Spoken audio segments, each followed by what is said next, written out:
Voter మహాశయులకి నమస్కారం. రాష్ట్ర శాసనసభకు ఎన్నికలు ముగిసి 5 నెలలు అవుతుంటే కూడా కొత్తగా ఎన్నికైనటువంటి ఎమ్మెల్యే గారు కనీసం క్యాంపు కార్యాలయం ఓపెన్ చేసేందుకు కూడా సమయం లేదు. నియోజకవర్గ సమస్యల్ని పట్టించుకున్న దాఖలా లేదు.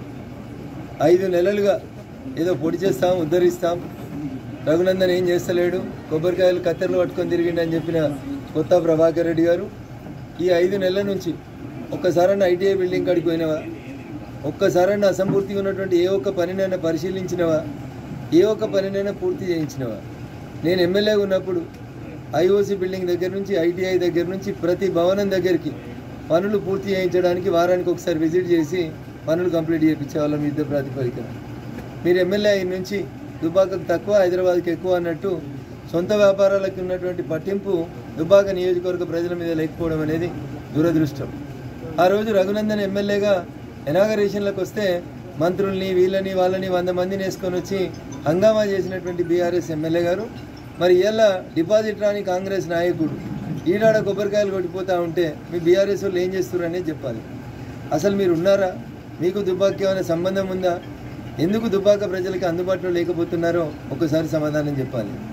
ఏ ఒక్క పనన్నా ఈ 5 నెలల నుంచి కొత్తగా మీరు మంజూరు చేసి దుబ్బాకకు తీసుకొచ్చింది ఏమైనా ఉంటే, దుబ్బాక ప్రజలకు చేసిన పని ఏమైనా ఉంటే చెప్పాలి. తగుదినమ్మా అని వచ్చి ఆయనను ఎవరో మల్లన్న సాగర్లో మనల్ని ముంచిన ఆయన తీసుకొని వచ్చి డబ్బులు నోట్ల కట్టలు పట్టుకొని వచ్చి మళ్ళీ ఇంటికాడ మీటింగ్ పెట్టి డబ్బులు ఎట్లా పంచుదాం, సీఏలను ఎట్లా వాడుకుందాం, సెల్ఫ్ ఉద్యోగులను ఎట్లా వాడుకుందాం, మహిళా సంఘాలతోటి పైసలు ఎట్లా పంచాలి, గిదా మీటింగులు పెట్టేది ఎమ్మెల్యే గారు. దుబ్బాకలో ఏం సమస్యలు ఉన్నాయి, ఎట్లున్నది దుబ్బాక, మరి బాగా చేస్తామని చెప్పారు కదా. నియోజకవర్గానికి ఎంతసేపు ఓట్లు నోట్లు కలెక్షన్లు తప్ప కనీసం ప్రజల పట్ల మీ కనీస ధర్మం లేకపోవడం అనేది బాధాకరమైనటువంటి విషయం. మా బీఆర్ఎస్ మిత్రులకి సర్పంచులకు కూడా నేను చేసేటువంటి అప్పీల్ ఒకటే, కేంద్రంలో వచ్చేది నరేంద్ర మోడీ గారి సర్కార్, బీఆర్ఎస్కి ఎన్నికలకి సంబంధం లేదు. ఈ ఎన్నికలకి హరీష్ రావు గారికి కేసీఆర్కి అంతకంటే సంబంధం లేదు. రాష్ట్రంలో ఎక్కడ గెలవని బీఆర్ఎస్కి మీరు మెదక్లో ఓటేస్తే రామసముద్రం చెరువులు వేసినట్టే అవుతుంది. కాబట్టి దయచేసి ఒకసారి ఆలోచించుర్రి. సర్పంచ్ మిత్రులు కూడా ఆలోచించాలి. కేంద్రంలో వచ్చేది భారతీయ జనతా పార్టీ ప్రభుత్వం, నరేంద్ర మోడీ గారి ప్రభుత్వం.